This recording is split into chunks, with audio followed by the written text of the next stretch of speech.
নমস্কার বন্ধুরা, রূপার রন্ধনশালায় আপনাদের সকলকে অনেক অনেক স্বাগত জানাই। তো বন্ধুরা, চলে এসেছি প্রতিদিনের মতো আরো একটা দুর্দান্ত রেসিপি নিয়ে। আর আজকে আমি বানাবো পাতা পিঠে। তো এই পিঠেটা বন্ধুরা কোনো রকম কেমিক্যাল রং ছাড়াই বানাবো, আর দেখতে তো দুর্দান্ত হবে, আর স্বাদেও তো অসাধারণ হয়। তো বন্ধুরা সঙ্গে থাকুন আর প্রথম থেকে শেষ পর্যন্ত পুরো রেসিপিটা দেখতে থাকুন। তো আশা করি আজকের রেসিপিটা আপনাদের ভালো লাগবে। আর আজকে আমি এই পাতা পিঠে বানানোর জন্য তো এখানে আমি নিয়েছি আতপ চাল। তো বন্ধুরা, এই চালটা কিন্তু আমি আগের দিন রাত্রেবেলা ভিজিয়ে রেখেছি, একদম ফ্রেশ আতপ চালটা নিয়েছি।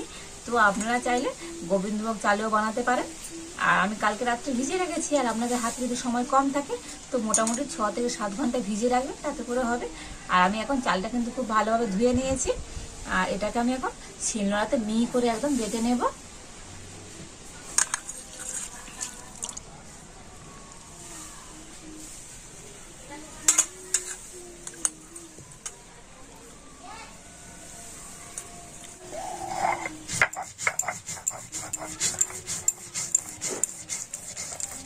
তো চালটা তো আমি শিলনোড়াতে বেটে নিচ্ছি, তো আপনারা চাইলে এটা মিক্সিতে পেস্ট করে দিতে পারেন, তাতে আরও ভালো হবে। আর শিলনোড়াতে বাটলে তো বন্ধুরা একদম কিন্তু মিহি করে পেস্ট করতে হবে, তবেই কিন্তু পিঠেটা খেতে ভালো লাগবে।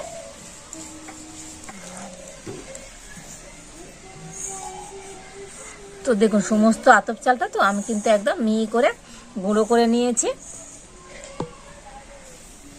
আর বন্ধুরা, আজকের আমি তো এই পাতা পিঠেটা কোনো রকম কেমিক্যাল রং ছাড়াই বানাবো। তো কালার করার জন্য আমি এখানে নিয়েছি দেখুন পালং শাক, আর এই পালং শাকের আমি পাতাগুলো নিয়ে নিয়েছি। আর এই পাতা দিয়ে আমি আজকে সবুজ কালার বানাবো। আর এখানে আমি নিয়েছি একটা বিট দিয়ে আমি লাল কালার বানাবো। তো এই পালং শাক আর বিট কিন্তু খুব ভালোভাবে আমি ধুয়ে রেখেছি। আর এখন আমি এই পালং শাকটা শিলনোড়াতে বেটে নেব।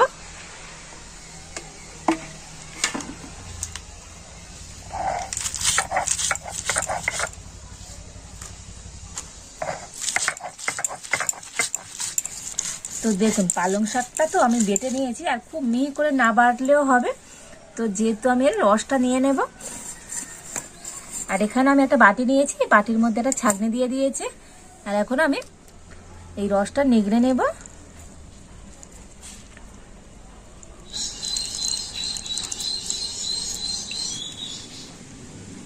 আর এবারে আমি লাল কালার করার জন্য একটা বিট নিয়ে নিয়েছি। তো প্রথমে বিটের খোসাটা ছাড়িয়ে নেব।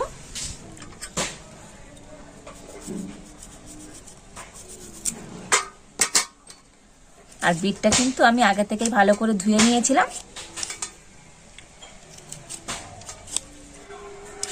তো দেখুন, বিটের খোসাটা কিন্তু খুব ভালোভাবে আমি ছাড়িয়ে নিয়েছি। এবারে আমি একটা গ্রেটার নিয়েছি, আর গ্রেটার দিয়ে আমি বিটটাকে কিন্তু গ্রেট করে নেব।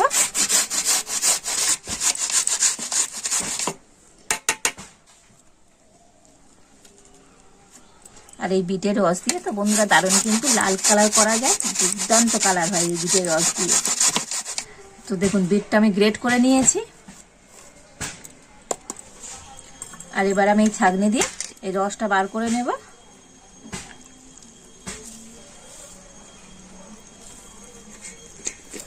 তো দেখুন বন্ধুরা, কত সুন্দর লাল কালার হয়ে গেল। আমি তো সবজি দিয়ে এরকম কালার করে নিয়েছি, আর আপনারা চাইলে ফুড কালার দিয়েও কিন্তু এরকম কালার তৈরি করে নিতে পারেন। আর এখন আমি চালের গুঁড়িটা যেটা বেটে রেখেছি, তো এটা আমি এক হাতা করে দুটো বাটিতে আমি দিয়ে দিচ্ছি।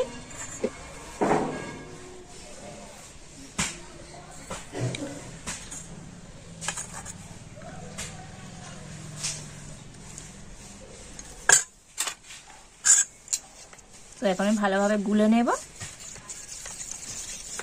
দেখেছেন তো কত দারুণ কালার হয়েছে। আর এই সবুজ কালারটাও আমি এভাবে গুলে নিচ্ছি।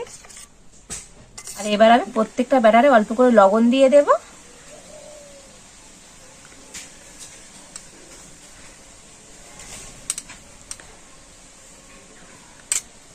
দিয়ে আমি ব্যাটারগুলো আবার ভালো করে এইভাবে মিশিয়ে নেব।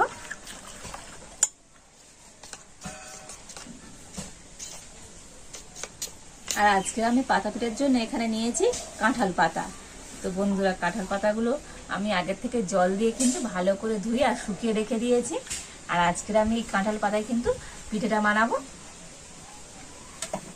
আর এবার আমি একটা করে পাতা নিয়ে নিয়েছি, আর এই পাতা কিন্তু এই সামন দিকে নয় বন্ধুরা, এই উল্টো দিকে আমি ব্যাটারটা দিয়ে দেব।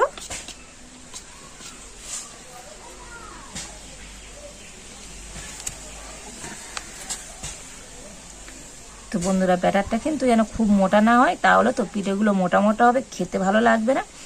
তো এরকম ভাবে ব্যাটারটা আপনাদের গুলে নিতে হবে।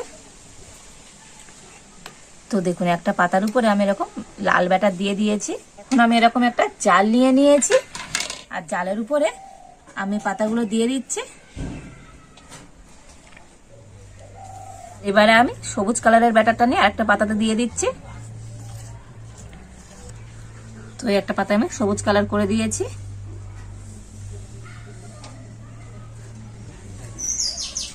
আর এবার আমি সাদা কালারের ব্যাটারটা দিয়ে দিচ্ছি। তো এই সাদা কালারও করে নিয়েছি। একটা জালে যতটা ধরে আমি সেইভাবে পাতাগুলো কালার করে দিয়েছি, আর কি দারুণ দেখতে হয়েছে দেখুন বন্ধুরা। আর এবার আমি এখন উনুনটা জ্বেলে দেব।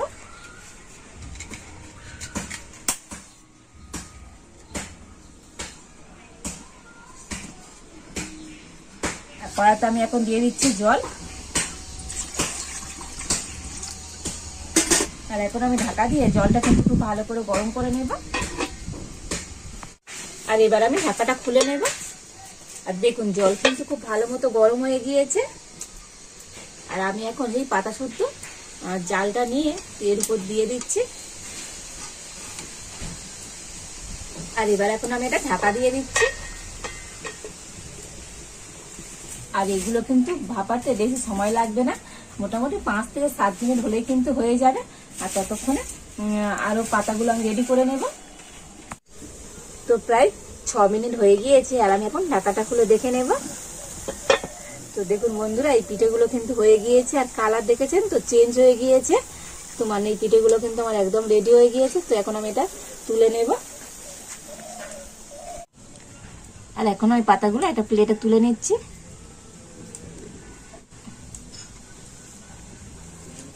তো আবার আমি দিয়ে দিয়েছি আবার বসিয়ে। আর বন্ধুরা আমি এরকম যে একটা জাল নিয়েছি, তো আপনাদের কাছে যদি এরকম জাল না থাকেন তো আপনারা যে কোনো নেটের জাল কিংবা ঝাঁঝি যে কোনো এরকম জাল জাতীয় কিছু হবে নেবেন, তাতে করে কিন্তু এই পিঠেটা ভালো হবে। তো আবার আমি ঢাকা দিয়ে দিচ্ছি। আর এইভাবে সমস্ত পিঠেগুলো আমি ভাপিয়ে নেব। আর যেগুলো তুলে নিলাম তো বন্ধুরা এগুলো ঠান্ডা হোক, তারপর আমি পাতা থেকে এগুলো তুলে নেব। তো এখন তোলা যাবে না, ঠান্ডা হলে তারপর আপনাদের তুলে দেখাচ্ছি কত সুন্দর পিঠে হয়েছে। তো বন্ধুরা পিঠেগুলো কিন্তু আমি ঠান্ডা করে নিয়েছি, আর এখন আমি পাতা থেকে তুলে নেব।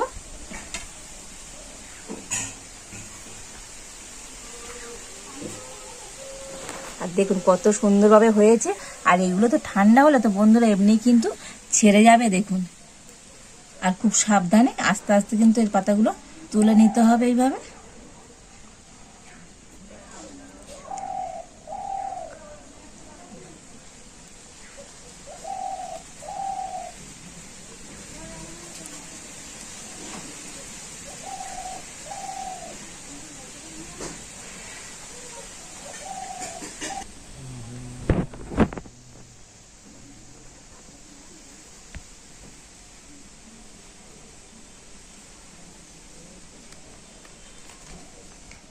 আর দেখুন বন্ধুরা কত সহজে পাতা থেকে উঠে চলে এলো, আর কত দারুণ দেখতে হয়েছে দেখুন বন্ধুরা।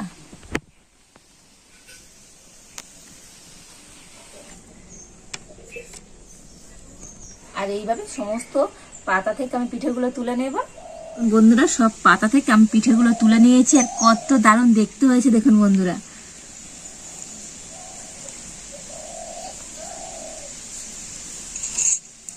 আর দেখলেন তো বন্ধুরা আজকের এই পিঠাগুলো কত সুন্দর হলো। তো আপনারা এই পিঠাগুলোকে কিন্তু 1 বছর সংরক্ষণ করে রাখতে পারেন। তো তার জন্য এগুলো কিন্তু রোদ্দুরে দিতে হবে। আর রোদ্দুরে না দিলেও পাকার তলায় কিন্তু 2 ঘন্টা রেখে দিলে শুকনো হয়ে যাবে। আর যদি আপনারা 1 বছর রাখতে চান তো রোদ্দুরে দিয়ে শুকনো করে নেবেন। আর এখন আমি এগুলোকে ফ্যানের তলায় দেবো, তো আমি রোদ্দুরে শুকনো করবো না। তো 2 ঘন্টা আমি ফ্যানের তলায় রাখবো, তারপরে আপনাদের সাথে আবার দেখা হচ্ছে। আর বন্ধুরা 2 ঘন্টা পর আমি এগুলো নিয়ে চলে এসেছি। 2 ঘন্টা কিন্তু আমি ফ্যানের তলায় খুব ভালো করে শুকিয়ে নিয়েছি। কত সুন্দর শুকনো হয়েছে তো আপনাদের দেখাবো। তো দেখুন কত সুন্দর দেখতে হয়েছে দেখুন বন্ধুরা এই পাতা পিঠেগুলো। দেখুন আর কতটা শুকনো হয়েছে। তো বন্ধুরা এইভাবে কিন্তু শুকিয়ে নিতে হবে। তো আপনারা রোদ্দুরে দিয়ে যদি শুকোন তো আরো ভালো হবে। তো দেখুন কত সুন্দরভাবে শুকিয়েছে আর দেখতে কত সুন্দর হয়েছে বন্ধুরা। দেখুন দেখেছেন কত দারুণভাবে শুকিয়েছে।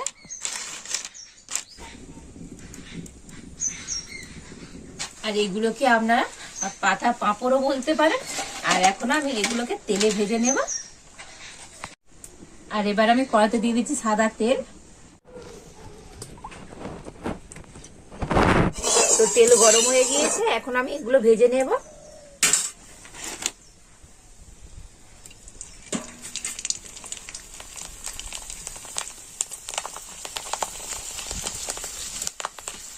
আর দেখুন বন্ধুরা তেলের উপর দিতে তো কত বড় হয়ে গেল, কত দারুণ হয়েছে দেখুন।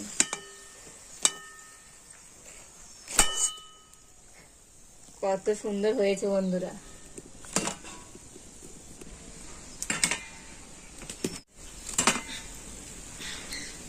আর এইভাবে এই সমস্ত পিঠেগুলো আমি ভেজে নেব।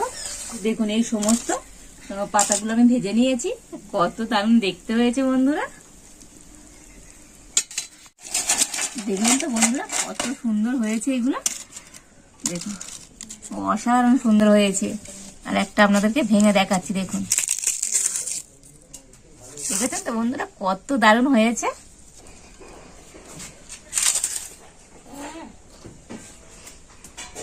দারুণ টেস্ট হচ্ছে বন্ধুরা, অসাধারণ লাগছে খেতে।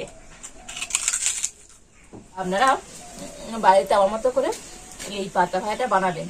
এটা পিঠেও বলতে পারেন আর পাঁপড় ভাজাও বলতে পারেন, যেটা ইচ্ছা তো আপনারা সেটাই বলতে পারেন। আর যদি আজকে আমার রেসিপিটা ভালো লেগে থাকে তো লাইক করে দেবেন আর সবার সাথে প্রচুর প্রচুর করে শেয়ার করবেন। আর আমার চ্যানেলে নতুন বন্ধু হয়ে থাকলে চ্যানেলটা সাবস্ক্রাইব করে পাশে থাকবেন। তাহলে এই পর্যন্ত আপনারা ভালো থাকুন, সুস্থ থাকুন। দেখা হচ্ছে নতুন কোনো একটা রেসিপি নিয়ে।